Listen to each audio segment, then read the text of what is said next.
it was a mess, Right. but then I quickly fixed it. But if we Yeah. keep harping on the Mm-hmm. perfectionism thing, and I mentioned in my podcast that I was helping a client on his book, and Angela, his book was done, like beautiful cover, Right. spine, everything's done. Mm-hmm. He would not put it out, and it Right. turned out he kept saying well, Darryl, I'm perfectionist, and I kind of tell him, say, I think your perfectionism is a little bit of fear.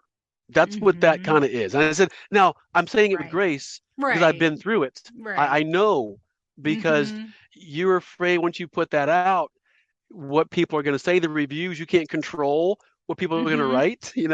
So I Mm-hmm. think you're right. It just matters. And Yeah. that's part of the gritty business owner. Right. Right. It's yeah. There's no other way to put it. You just have to put yourself out there and just focus on the service and realize just become aware of okay, I'm getting in my own way. And yeah. So we were talking about your first book, but I'd love to talk about your second or your latest book. Let's say that. Let's Yeah. keep it open ended because I'm sure there's more to come. Your latest book. I want to make sure I get the title right.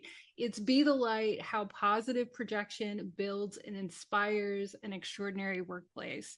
And I mean, I can't, I know we could talk about this forever, but I mean, one of the things that I love whenever I'm around you or Jennifer, just talking to you now, is just how infectious like your positivity is. And I God love it. bless you. It fills my bucket. Um, but can you just talk about how you're intentional about that? Because I think people really think either you're positive or you're not. And I used to think Right. that way. Like I'm not a perky person and I'm definitely not, especially before I've had coffee in the morning. But I used to think that that was for other people. But I really think that it's something you can train yourself to be and you can be Mhm. purposeful about it. So can you talk a few minutes about that?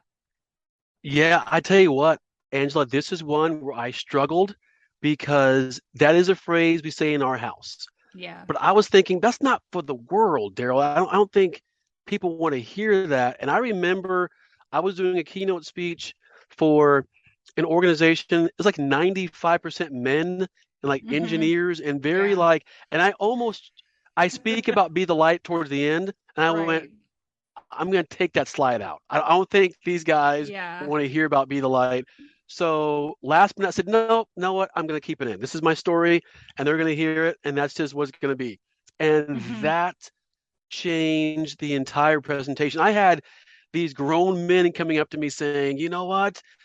I relate to that. That's how I feel. And I realize it matters. So long story short, Be the Light is just all of us have this an innate positive projection. Angela, you have it for sure. People can see your face right now. You're beaming through Thank this camera. And I feel like we don't allow ourselves Yeah. to do that. I think your point's well Yeah. taken. I think people think that means you're phony or fake or you have to Right. be the light all the time. No, you're human. Of course not. Yeah. But No. typically, people just prefer to be around people that are more positive. And this came out of a true story. We moved from Nevada to Maryland Mhm. and we're in the car 5 days, kids, dog back there. We Done get that to Maryland. trip. Done Yep, that and trip. this is before like electronics, so the kids are back there like with toys. And I couldn't believe we did that. We get to Maryland. We're there for 1 week. It's like February, and out the street from my car to go to work, and I come back in. And Jennifer is standing right there. She goes, "I don't like it here," just like that. She's like, "I don't like it here." And I'm like, wait a minute, what's going on? So I close the door and go, babe, what's going on? She goes, people aren't nice here. They don't wave in the parking lot. They don't smile at Walmart. They don't hold the door at the bank. I don't like it here. And literally, Angela, I felt like I had to say something. And I wasn't trying to be slick or coy. I couldn't think of anything. I said, well, babe, you be the light. You know what? I'll do it too. Why don't we decide Mhm. as a family that we'll be the light? We'll be the ones to hold the door at the bank. We'll smile Mhm. and wave. We'll decide the Ross family will be the light. And this is what she Mhm. said, no lie. She goes, we're the new people. They should be nice to us. So I'm like, that's my wife. I'm like, you're right, It's so but cute. we did it anyway, and it kind of stuck. And that's been Yeah. our mantra. And I feel like more and more people really want to be that. And I think it matters. I think lean into that it's Hmm. okay. It Yeah. really is okay to shine. It really is okay. And when I speak to Yeah. professionals about that, and it's amazing how much they're like, absolutely, we need to unleash it, expect it, as opposed to Yeah. the other way we're used to is, you know, being so, distant and turned off and disgruntled. Why Hmm. not the others? So we're just choosing to be the light. And Yeah. I think more people are on board with that than we think. Yeah. One of the most important words that you just said in that entire riff on being the light is that you decided, that you made that decision. It was purposeful, it was intentional.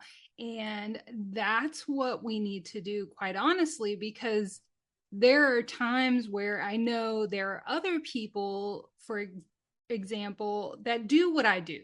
Like there are other people that can do the same thing that I can do, but people want to work with me simply because I don't freak out about things. I'm positive about. I give people a comforting sense about things that maybe they would otherwise be stressed out about. Hmm. And, it's not easy because I am a person who is just highly sensitive to other people's energy, whether it's good or bad. So I have to purposely decide I'm going to hold this space and this is how I'm going to be and this is how I'm going to feel. I've heard stories of Oprah Winfrey that she had a sign in her office that was be responsible for your own energy.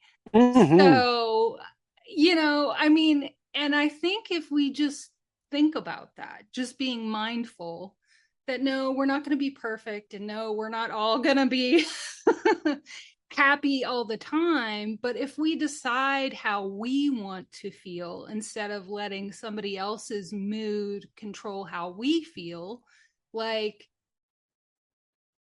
take the temperature, but don't be reactive and just hold space, because you would be amazed. And I'm sure you've had this experience is if you are determined and decide that you're going to be positive, you can quickly change the energy of a room just on Hmm. that decision. So I think that that is just so important. I think it's kind of funny you mentioned this, and I'll be transparent. I wasn't going to share this, but you kind of spawned this in me because sometimes you say the word be the light, or as Mm-hmm. you mentioned, being positive, just, Mm-hmm. your mindset. People think, well, yeah, but sometimes things are really difficult and really Mm-hmm. challenging. And we understand that, and I'm empathetic to that. But this, we have two children. We're blessed. We have a Yeah. 15-year-old who's sophomore in high school, our 12-year-old in seventh grade. And so we're blessed to have children. Many people struggle to have Right. children. Right. Jennifer and I struggled to have children. We had three miscarriages, Oh. and the third miscarriage was so horrible, she Mm. was admitted in the hospital for 2 days. Oh my So gosh. I only bring it up because it was a horrific experience. They not on purpose, but they roomed us on the third floor at that particular hospital, and the third floor was the baby ward floor. So that means for about a day and a half, we just saw people running on the hallway with balloons and flowers, celebrating life, and we're laying there, in tears, praying. And I bring it up for this reason. Our nurse came in. I actually wrote this in the book in the first chapter. A nurse, Tracy, and she just had a different energy about her, and it was serious what was going on. But the first thing she did was pack your bags, and she went back to the nurse's station. I hear some papers ruffling. Next thing you know, we're up on the fifth floor in the rehab because she knew that being on the third floor was just cruel to Yeah. us. The other part Yeah. that was so hard in that hospital, they would ring chimes in the sound system whenever a baby was born. So we're laying there on the third floor, hearing chimes ring every half an hour to an hour. And it was horrible. On the fifth floor, there were no chimes. So my point is, you're thinking, then how can she be the light in this? It was horrible. She was. First thing she did was she apologized. The first one to apologize from anyone in the hospital. She said, you know what? I'm so sorry. They weren't thinking when they roomed you. So please forgive us. And then she said, I can't promise you a baby, but I can tell you this, you're conceiving. So try again, big boy. And she elbowed me. And that was the first time I laughed in 2 days. And I bring it up because even though that was a really horrible moment for us emotionally, you can still be the light even in that circumstance. Angela, I don't mean be the light like it's Disney World. It means in the moment, show your Right. human kindness, you know, Right. even though like maybe in a hospital you see miscarriages every day, and not that they don't matter to you, but they Hmm. don't impact you as much as the people going through it. Nurse Tracy took it on. And so that's another way to be the light, that you can honor where people are and understand their struggle. Yep. That's that. Absolutely. And I think, looking for that opportunity to inspire other people and, but also realizing you have that power. You really Mm-hmm. do, because I don't want to get emotional, but Mm-hmm. I know that Jennifer's class for my youngest was continuity. It was something familiar. And during the pandemic, at a time when everything was unknown and uncertain. So the way she handled that transition and the way she still kept showing up despite, I'm sure she was doing something new in a different way and dealing with things she'd never had to do before, and she did it so beautifully and gracefully. I mean, it was incredible. So but she knew she had to do it, and she did it. And I mean, it had a great impact on our youngest daughter and us, because here we are trying to it was a situation that was bigger than us. Mom and dad couldn't fix everything. Mm-hmm. We did things like we didn't watch the news, which we don't really do anyway. But the fact that we all have that opportunity in our daily lives to make that impact, I think, just be mindful of that for sure. Well, I love what you said. Thank you for that, first of all. And I think it matters. And for really all your business owners listening, and definitely Jennifer did as Yeah. well. I know you do. I love what you said. Show up. Just Yeah. show up. Just show Yeah, up. I know you can't fix everything. I Right. know the pandemic is putting a monkey wrench in everything, and Yeah. sometimes the economy does, or the lack of Right. marketing or support or interest, Right. but you just keep showing up.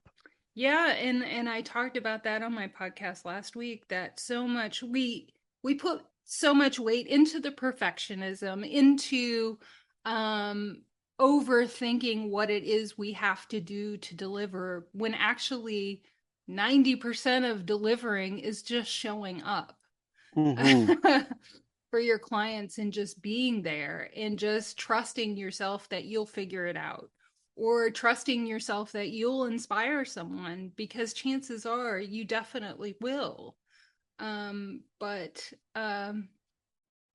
Darryl, it's been such a great conversation, and we could talk forever. I know, but Yeah. I know our time is running short. And so, if you had any takeaways that you would like to give moms listening to this episode who are business owners or their spouses or partners, what would that be?